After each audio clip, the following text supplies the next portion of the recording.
और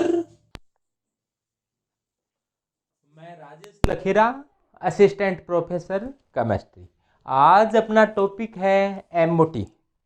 एमओटी के अंदर B2 C2 और N2 जो मॉलिक्यूल है, B2 C2 व N2 मॉलिक्यूल के लिए एमओटी पढ़ेंगे। इन तीनों में ही इसका इलेक्ट्रॉनिक विन्यास में एक आता है 1s कक्षक, ये मान लो 1s कक्षक है। एक आता है 2s कक्षक। 2s कक्षक की जो एनर्जी है वो 1s कक्षक की तुलना में अधिक होती है। 2s के बाद में आता है 2p कक्षक।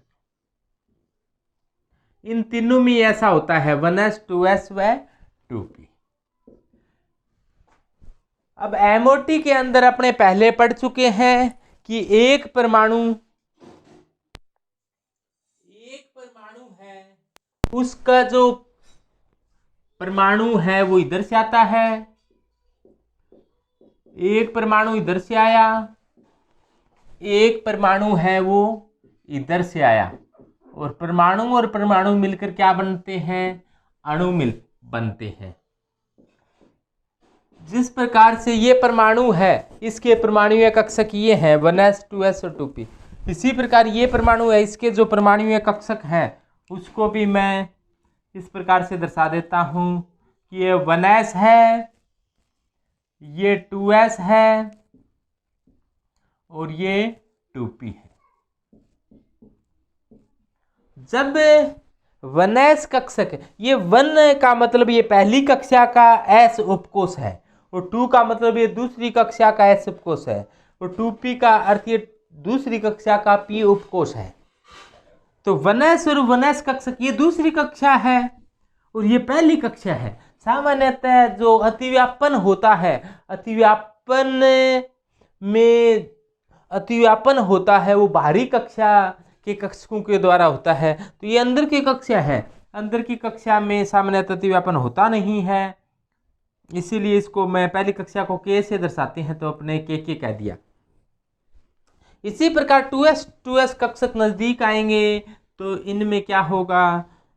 जो परमाणुीय कक्षक मिलकर आणविक कक्षक बनाएंगे, और आणविक कक्षक में कुछ आणविक कक्षकों की ऊर्जा कम हो जाती है और कुछ आणविक कक्षकों की ऊर्जा अधिक हो जाती है। जिसकी ऊर्जा कम होती है उनको बॉन्डिंग मॉलिक्यूलर ऑर्बिटल कहते हैं, BMO, बॉन्डिंग मॉलिक्यूलर ऑर्बिटल, यानी कि बंदी आणविक कक्षक। और जिन कक्षक की ऊर्जा अधिक होती है इसको ABMO कहते हैं, ABMO, anti bonding molecular orbital, bonding molecular orbital.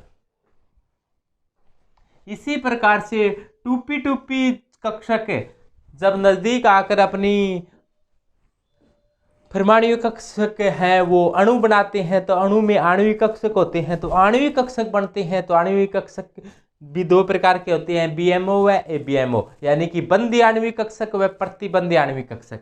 तो इनमें किस प्रकार से बनते हैं ये देखो।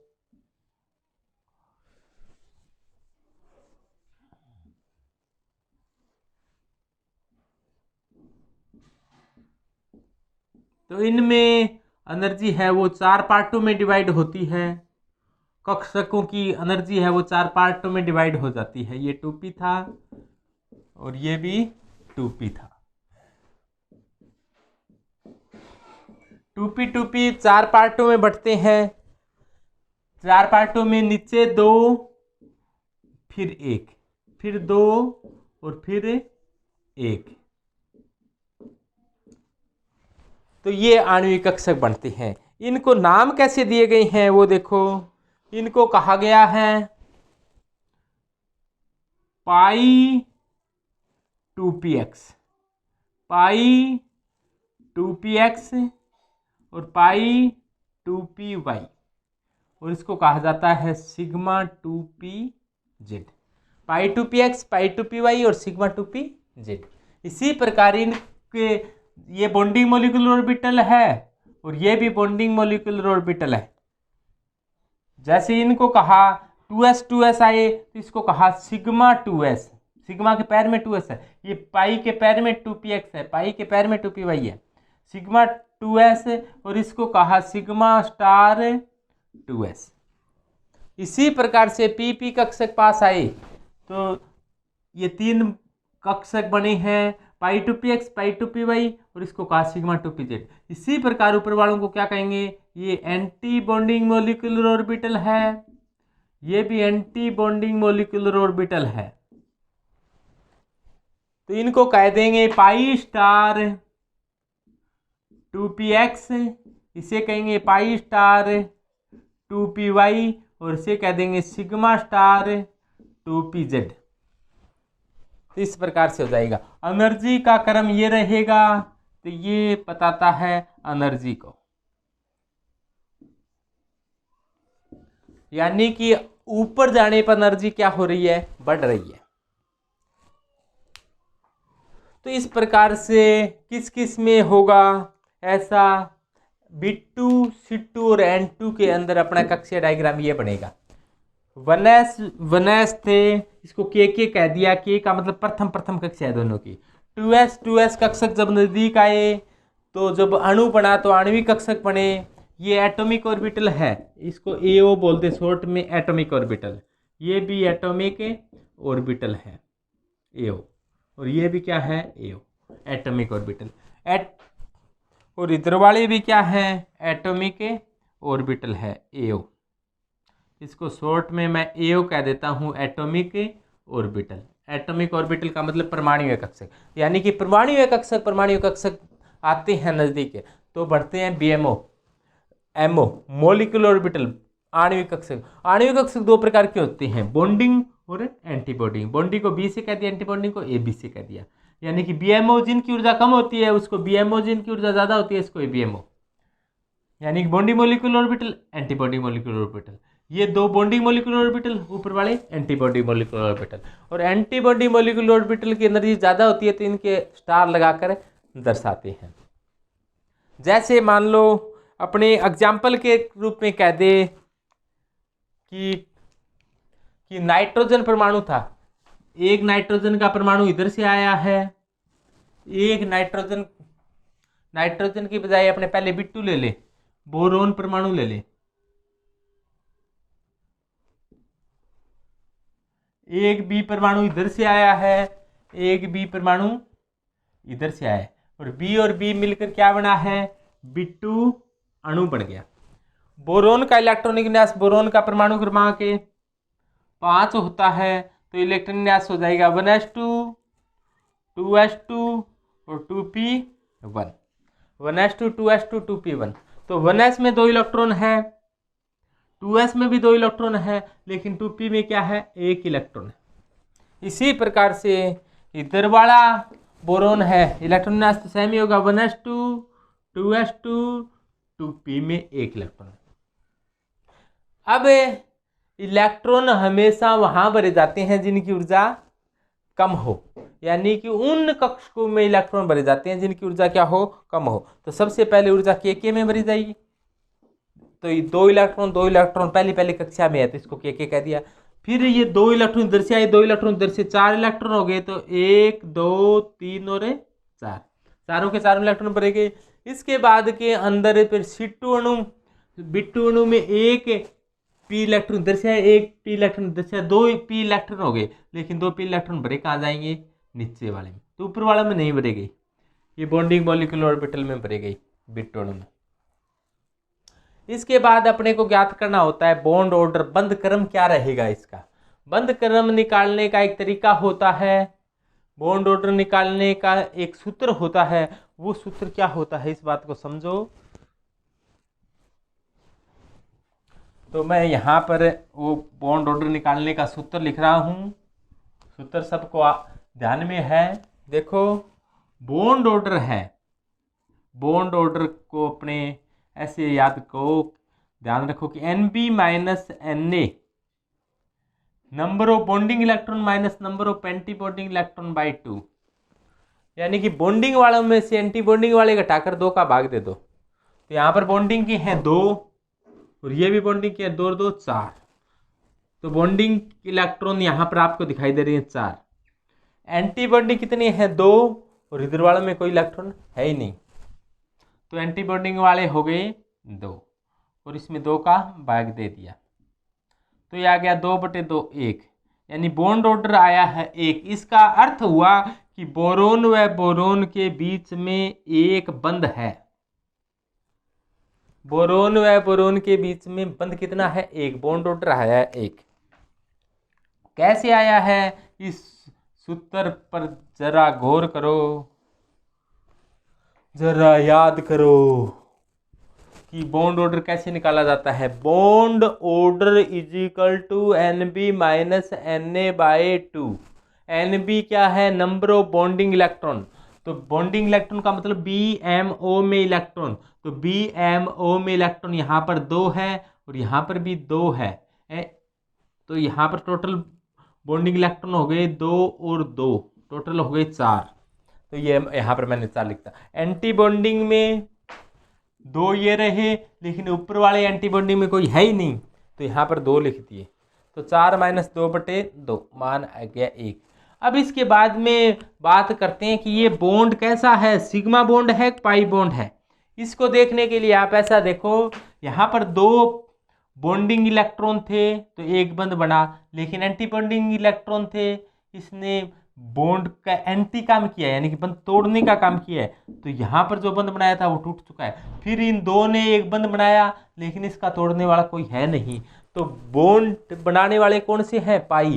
तो ये बंध कैसा है? पाई बंध है। ये ध्यान देना, क्योंकि अपने छोटी कक्षाओं में ये पढ़ते हैं कि अकेला बंध होता है, एक बंध होता है तो सिग्मा होता है, 2 बंध होता है तो एक सिग्मा एक पाई होता है। ये बात गलत है। एक बंध होता है तो सिग्मा भी हो सकता है और पाई भी हो सकता है। जैसे B2 अणु में पाई बंध है, सिग्मा बंध है ही नहीं। B2 अणु में एक ही बंध है और वो कैसा बंध है? पाई बंध है, सिग्मा बंध नहीं है। कौन कहता है ऐसा? ऐसा MOT कहती है। MOT के अनुसार B2 अणु में बॉन्ड ऑर्डर है वो है 1, और वो बॉन्ड कैसा है? B और B के बीच में बॉन्ड कैसा है?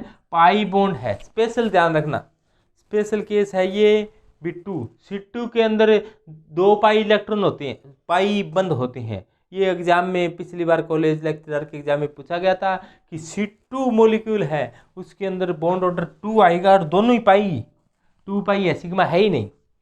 तो ये सबके ध्यान में आया कि B2 अणु है, उसमें एक बॉन्ड ऑर्डर आया, लेकिन वो बॉन्ड कैसा बना है? पाई। अब इसके बाद में इलेक्ट्रॉनिक विन्यास लिखना आता है आपके। तो इलेक्ट्रॉनिक विन्यास कैसे लिखा जाता है? इलेक्ट्रॉनिक विन्यास लिखना बहुत ही सरल काम है,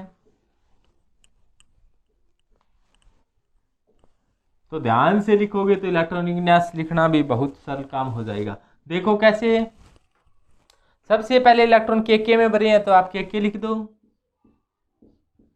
उसके बाद में इलेक्ट्रॉन भरे हैं वो सिग्मा 2s में 2 इलेक्ट्रॉन है, फिर क्या लिखो? Sigma 2s। और सिग्मा 2s में कितने इलेक्ट्रॉन हैं? 2। उसके बाद में सिग्मा स्टार 2s में 2 इलेक्ट्रॉन है, तो उसके बाद में सिग्मा स्टार 2s में कितने इलेक्ट्रॉन हैं? 2 इलेक्ट्रॉन है। उसके बाद में क्या है? पाई 2px में 1 है, पाई 2py में 1 है, तो इसके बाद में लिख दो पाई 2px और पाई 2py में क्या है? 1 इलेक्ट्रॉन है। इस प्रकार से लिख सकते हो, पाई 2px और पाई 2py में 1 इलेक्ट्रॉन है। सिग्मा 2pz में कोई इलेक्ट्रॉन है नहीं, सिग्मा 2pz में कोई इलेक्ट्रॉन है नहीं।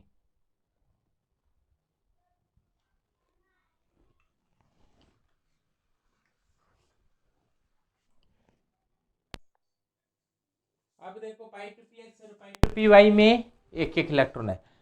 इसके बाद में सिग्मा 2pz आता है, सिग्मा 2pz में कोई इलेक्ट्रॉन है नहीं, सिग्मा 2pz में कोई इलेक्ट्रॉन है नहीं, तो 0 दिखा दो। इसके बाद के अंदर पाई स्टार 2px और पाई स्टार 2py में भी कोई इलेक्ट्रॉन नहीं है, तो आगे दर्शाना होता है, लेकिन अपने आगे जगह नहीं बची, तो अब मैं नीचे दिखा रहा हूँ कि पाई स्टार 2px और पाई स्टार 2py में कोई इलेक्ट्रॉन है नहीं, तो इनको क्या दर्शा दिया? 0। और फिर सिग्मा स्टार 2pz में भी कोई इलेक्ट्रॉन नहीं है, तो सिग्मा स्टार 2pz में भी कोई इलेक्ट्रॉन नहीं है, तो इसमें क्या दर्शा दिया, 0। फिर इनके कक्षकों की एनर्जी का क्रम पूछा जाता है। तो अब सभी जानते हो ऊपर जाने पर एनर्जी है वो लगातार बढ़ती जाती है, ऊपर जाने पर ऊर्जा है वो लगातार बढ़ती जाती है। तो सबसे पहले के आ गया, इसके बाद में सिग्मा 2s में 2 इलेक्ट्रॉन है, उसके बाद में फिर सिग्मा स्टार 2s में 2 इलेक्ट्रॉन है, तो इसकी एनर्जी कम है, इसकी एनर्जी ज़्यादा है। ऐसे एनर्जी का क्रम, ऊपर जाने पर ये एनर्जी का क्रम है, ऊपर जाने पर एनर्जी बढ़ रही है, तो ये इसकी एनर्जी क्या है, ज़्यादा है। फिर पाई 2px पाई 2py की बिल्कुल नज़दीक है, तो एनर्जी क्या है, इनकी बराबर है। इससे तो इसकी एनर्जी ज़्यादा है, इनकी ज़्यादा है, लेकिन इनकी क्या है, बराबर है, तो यहाँ पर बराबर का निशान आएगा। फिर इस प्रकार से एनर्जी बढ़ रही है, लेकिन इनकी क्या है, एनर्जी बराबर की है, तो बराबर का निशान, और इसकी एनर्जी क्या है, ज़्यादा है, तो ये क्या आ जाएगा, इलेक्ट्रॉनिक विन्यास की इलेक्ट्रॉन किस प्रकार से भरे गए हैं, और इलेक्ट्रॉनिक विन्यास के साथ साथ इसकी एनर्जी क्या है, ऊर्जा क्या है, ऊर्जा का क्रम क्या होगा, वो आ जाएगा। तो इस प्रकार से आपके दूसरा क्वेश्चन ये आता है कि MOT के अनुसार इसमें B2 अणु है, उसमें इलेक्ट्रॉन किस प्रकार से भरे गए हैं। तो ये बता दिया आपको इलेक्ट्रॉन कौन से कक्षकों में भरे गए हैं, कक्षकों की ऊर्जा का क्रम बता दिया, ऊपर जाने पर एनर्जी बढ़ रही है, ये परमाणु कक्षक है, ये परमाणु कक्षक है, परमाणु मिलकर एक बी परमाणु ये रहा, एक बी परमाणु ये रहा, इस बी परमाणु का इलेक्ट्रॉन विन्यास ये था, इस बी परमाणु का इलेक्ट्रॉन विन्यास ये था, और बी मिलकर B2 बनाया, तो इसके अंदर कक्षक इस प्रकार से बने, इसमें इलेक्ट्रॉन इस प्रकार से भरे गए। पहली कक्षा वाले कक्षकों में अतिव्यापन प्रॉपर नहीं हो पाया, इसलिए मैंने के लिख दिया। दूसरे वाले में अतिव्यापन अच्छा हुआ। 2 प्रकार के कक्षक बने, BMO व ABMO, बंदी आणविक कक्षक व प्रतिबंधी आणविक कक्षक है। जिस कक्ष में ऊर्जा कम होती है इसको बंदी आणविक कक्षक कहते हैं, जिस कक्ष में ऊर्जा ज़्यादा होती है इसको प्रतिबंधी आणविक कक्षक कहते हैं। प्रतिबंधी आणविक कक्षक स्टार लगाया जाता है। इसी प्रकार से P में 3 होती है, इधर वाले P में 3 होती है, 6 हो गए, तो इनको पाई 2px पाई 2py sigma 2pz, pi star 2px pi star 2py और सिग्मा स्टार 2pz इस प्रकार से होते हैं। ऊपर जाने पर एनर्जी है वो लगातार बढ़ रही है। और ये देखो अयुग्मित इलेक्ट्रॉन है, तो अयुग्मित इलेक्ट्रॉन होते हैं, उसकी नेचर कैसी होती है, इसकी नेचर होती है पैरामैग्नेटिक। ये कैसा होगा, पैरामैग्नेटिक, यानी कि अनुचुंबकीय।